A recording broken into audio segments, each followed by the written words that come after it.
Welcome, everyone.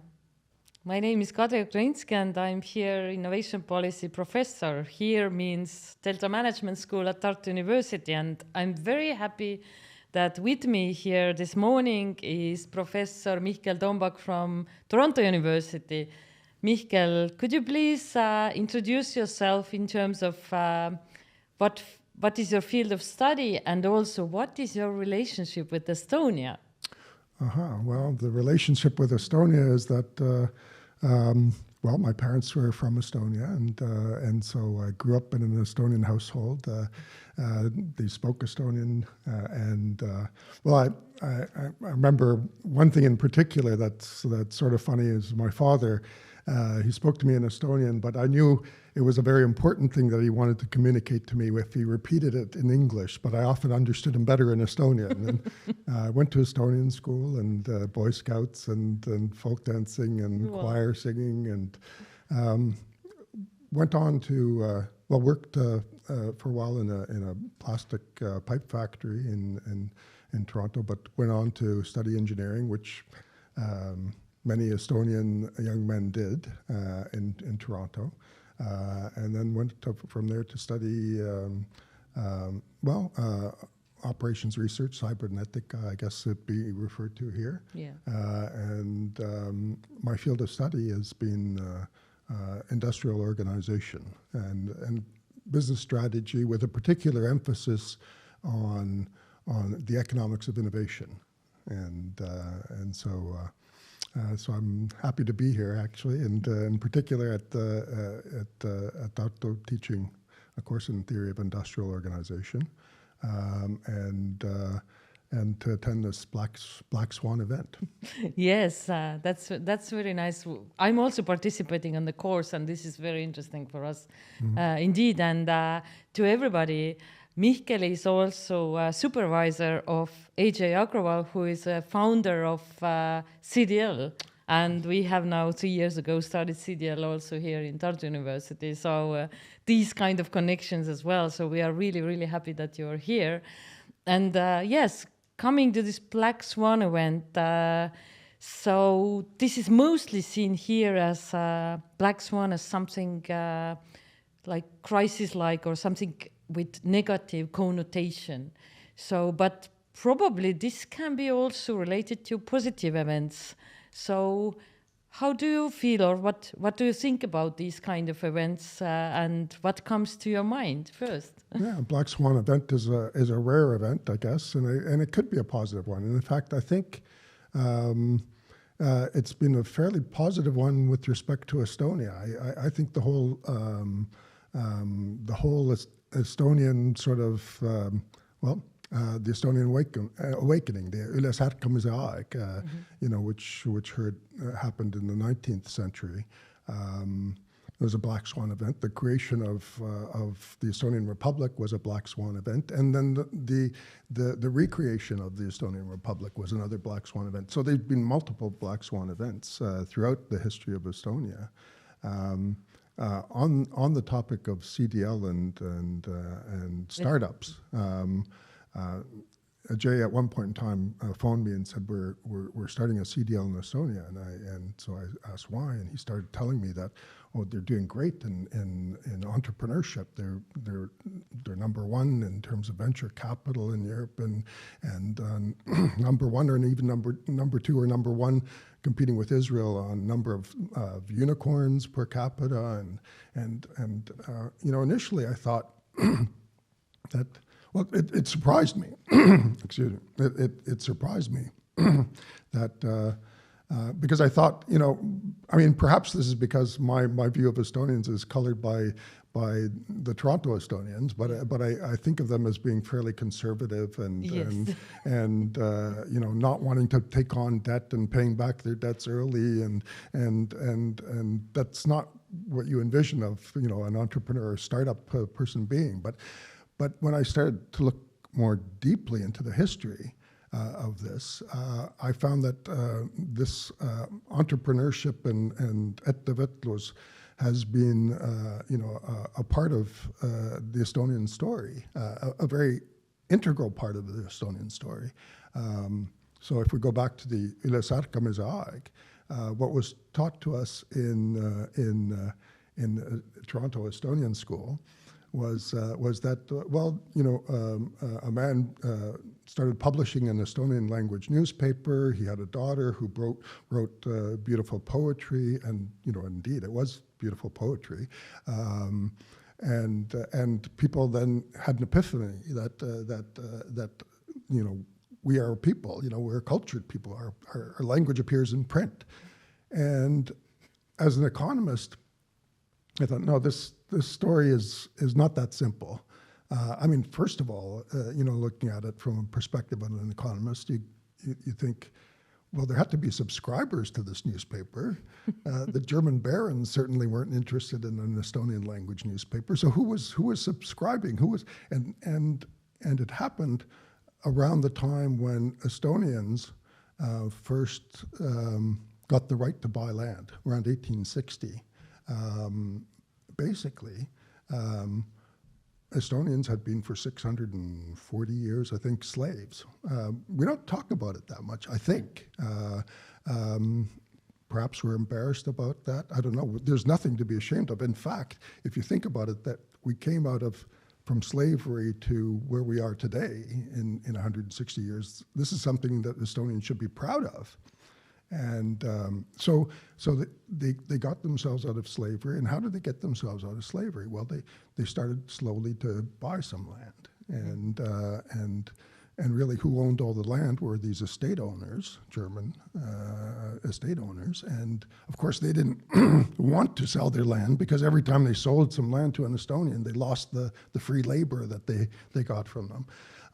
But if you look at that same newspaper, that came out, pages 3 through 6 were full of all sorts of articles about how to plant seed, what sort of seed to plant, how to make swampy land dry, what sort of technology to use for växtmine or things like that. It was chock full of advice for the entrepreneurs, the new startups of the ones who were starting up their own farm, how they could succeed,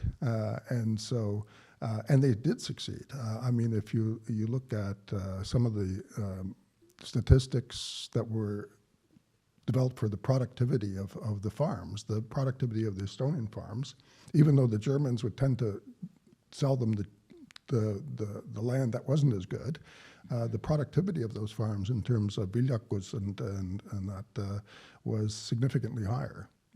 So they worked the land as well as they could. If we move forward, so essentially Estonians bought themselves out of slavery, and then you move on to the First World War, and the Vabadussõda. There was still a significant portion of the population being poor and landless. The Bolshevik slogan, "Peace, land, bread." That is a fairly attractive proposition to them. So the newly formed Estonian Republic had to provide an alternative, and they said, okay, those who fight for the Republic, they'll get a piece of land, and they'll get themselves land. And they did that with the big land reform. With that big land reform, they created thousands of new startups, right? So I recall in particular in the 1970s being in Robarts Library at the University of Toronto. I was studying engineering at the time for exams. got really bored. Grabbed a book from the shelf, and it happened to be a 1924 current history, volume of current history, and I'm leafing through it, and suddenly this one little article jumps out at me, and the headline was "Economic Miracle in Estonia." I'm going, what is that? And it talked about how by 1924, agricultural productivity had taken off in Estonia, and agricultural output had taken off in Estonia, and so those thousands of new those thousands of new farms started to bear fruit. And this was a black swan event, because at the time, economists were predicting that, well, this Estonian Republic, this new Estonian Republic, they have some factories in Tallinn and they have some factories in Narva, but they're all geared towards producing for the St. Petersburg market. And the Soviet Union, the newly created Soviet Union, put a total blockade on that. And so those factories are all going to go bankrupt, and this Estonian Republic nothing's going to come of this. And so it took a lot of economists by surprise. Now, if we fast forward now to today, right, and what happened in the 1990s and things like this, again, economists have been predicting that they've got these big state-owned enterprises, big factories, and they're bloated with a lot of workers, too many workers, and so when you introduce the free market system into Estonia, then these privatized enterprises will let go of these workers, and you'll have massive unemployment. So that was the prognosis at the time. And I remember at the time also coming to Estonia. My first time in Estonia was in 1981. So I've seen how Estonia has developed over time, and it's just fantastic. As an economist, it's really great to see. I can see sort of economics at work, essentially, and incentives work. Another prognosis was, it's going to take generations for these people to change over from this sort of Soviet type of mentality. Culture and all this takes time. It'll take time, but no, incentives work. People's behavior can change pretty radically if you have the right incentives. And I think one of the things that was funny was also hearing this when I introduced myself as an economist at that time. So I'd gone on to, after engineering, to study for business and did a PhD at the Wharton School of Business and at the University of Pennsylvania. And so I'd come to Estonia around that time too. Gave a seminar, I think, at the Kvalifikatsiooni Tõstmise Institute, under a bust of Lenin. Here I was talking about business and management, but anyways, I remember one incident distinctly where some Estonians said, teie Läänemaa majandusteadlased, te ei tea mitte midagi. And I'm thinking, well, me täitsa tolad ka ei ole, there's things to research. Yes, there's gaps in our knowledge for sure.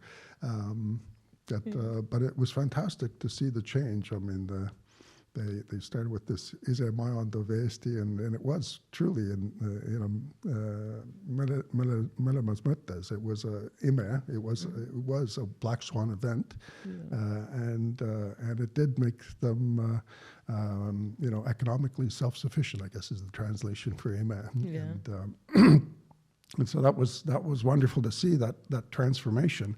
What these Western economists failed to see at that time, and making these prognoses of high unemployment, was that, and they should have understood this, because in their own countries, in Canada and the US and France and the UK, a big portion of employment is precisely in the small and medium-sized sector.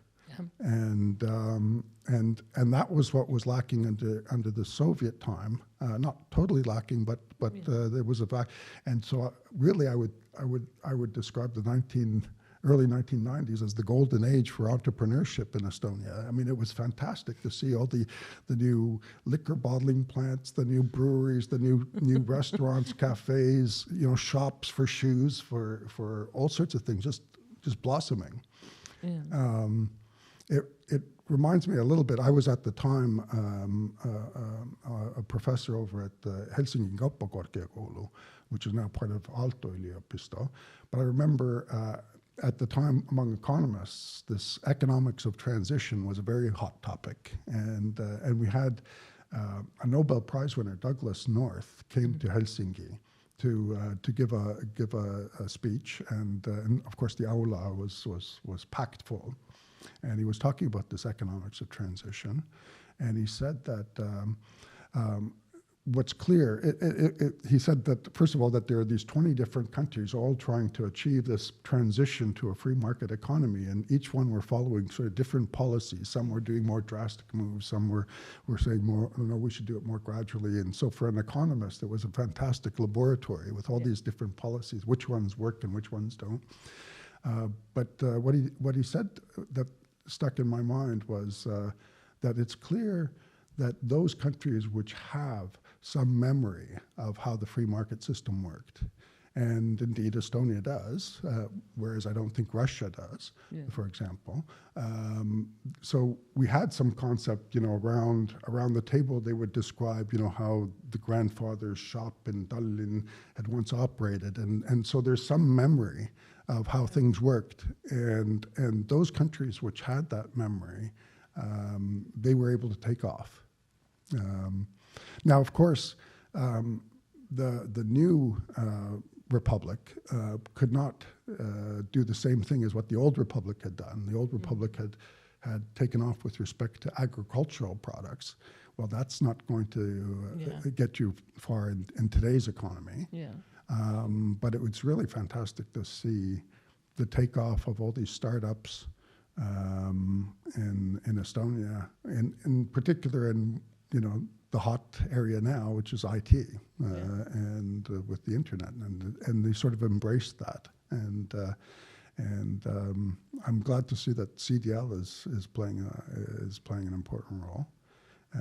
So I think Estonians should have a lot to be proud of. That they've done a fantastic job, and I think Delta has played an important role in that. I mean, first of all, with the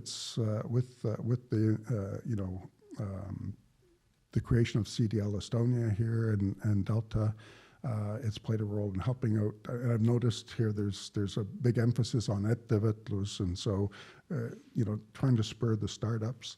But I would say that there's one caveat to that, and the caveat is.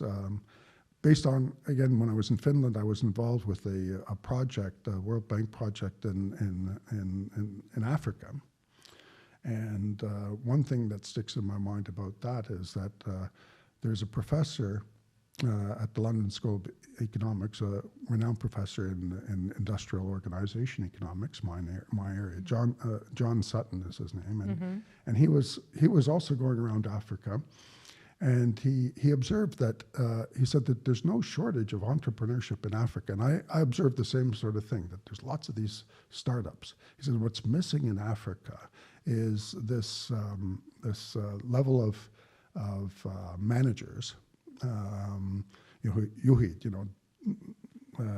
turustamisjuhid, finantsjuhid, tootmisjuhid, that level of manager that helps to take those startup companies from being small companies into medium-sized companies. So that's where the economic growth happens, or a big part of the economic growth, the big part of the employment picture happens, and from startup to the medium-sized, and then hopefully even from medium-sized to large-sized enterprises, and so Delta, I think, in that sense.